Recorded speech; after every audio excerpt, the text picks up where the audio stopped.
What if building serious wealth isn't just about earning a higher income?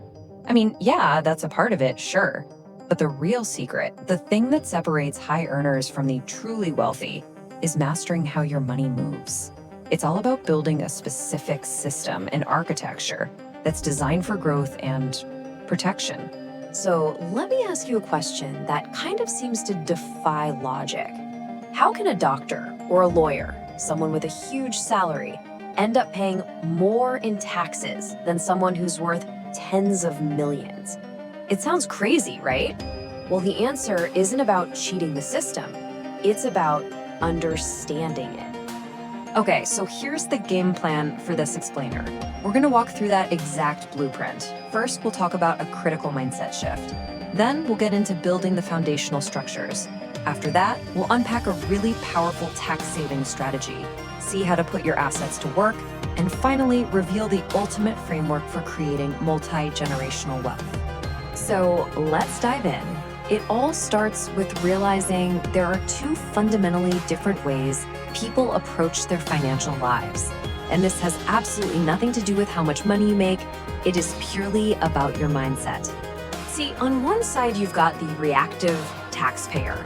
They work, they earn money, and then they pay whatever tax bill shows up. It's totally a passive process. But the proactive strategist, they do the complete opposite. They actually start by looking at the rules of the game, the tax code, and they design their entire financial structure first. They're asking, how can I set this whole thing up for maximum tax efficiency long before a single dollar even comes in? And this right here is the crucial point. The wealthy don't look at the tax code and see a list of penalties. No way. They see a roadmap of incentives. The government actually wants you to do certain things, like start businesses, create jobs, or provide housing. The tax code is just the instruction manual telling you what the rewards are for doing exactly that. All right, let's move on to the first actual piece of the strategist's architecture. This is the foundation of everything. Creating a legal structure that shields your personal wealth from your business activities. We call this structure a financial fortress. Usually it's a limited liability company, an LLC. But don't just think of it as some piece of paper you file. No, think of it as an actual fortress. Its whole purpose is to build a giant wall between your business and your personal life. Your house, your car, your savings. So if the business ever gets sued, this wall is designed to protect everything on your side. Now, building this fortress has to be done in a very strict sequence. The order is absolutely critical. Step 1, you form the LLC first, before you buy a single business asset. Then you get an EIN from the IRS, which is kind of like a social security number, but for your business. And with that EIN, you go open a dedicated business bank account. This sequence, it isn't optional. It is the absolute bedrock of the entire structure. And this quote right here shows you why that separation is so important. If you pay for a business lunch with your personal credit card, or vice versa, that's called commingling. And in a court's eyes, that simple act can basically shatter the wall you just built. It tells the judge there's no real distinction between you and the business, which puts all your personal assets on the line. So, once the fortress is built, we can start optimizing what happens inside of it. This next strategy targets one of the single biggest tax hits for entrepreneurs and small business owners. I'm talking about the self-employment tax. See, when you work for someone else, your employer pays half of your Social Security and Medicare taxes. But when you work for yourself, guess what? You're on the hook for the whole 15.3%. And as your business grows, this tax becomes a massive financial drain. But watch what happens with just a simple structural change. It's pretty amazing. Let's take a business that makes $100,000 in profit. As a standard LLC, pretty much all of that is subject to that 15.3% tax, which means a bill of over $14,000. Ouch! But by making a simple election to be taxed as an S-Corp, the owner can pay themselves a reasonable salary, let's say 30 grand. Now only that salary gets hit with the tax. The tax bill drops like a rock, saving over $9,500 in 1 year.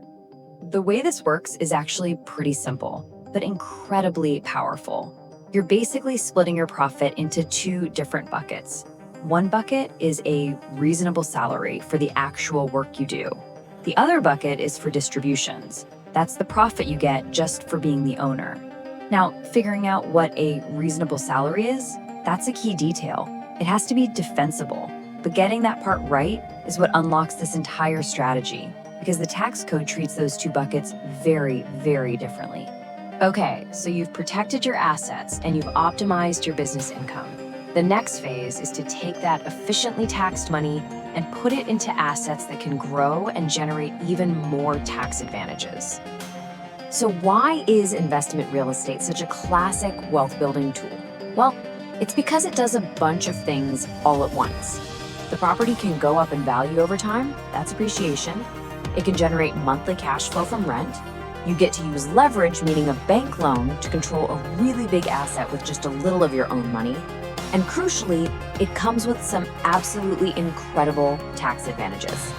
One of the biggest tax breaks here is called depreciation. The best way to think of it is as a phantom expense.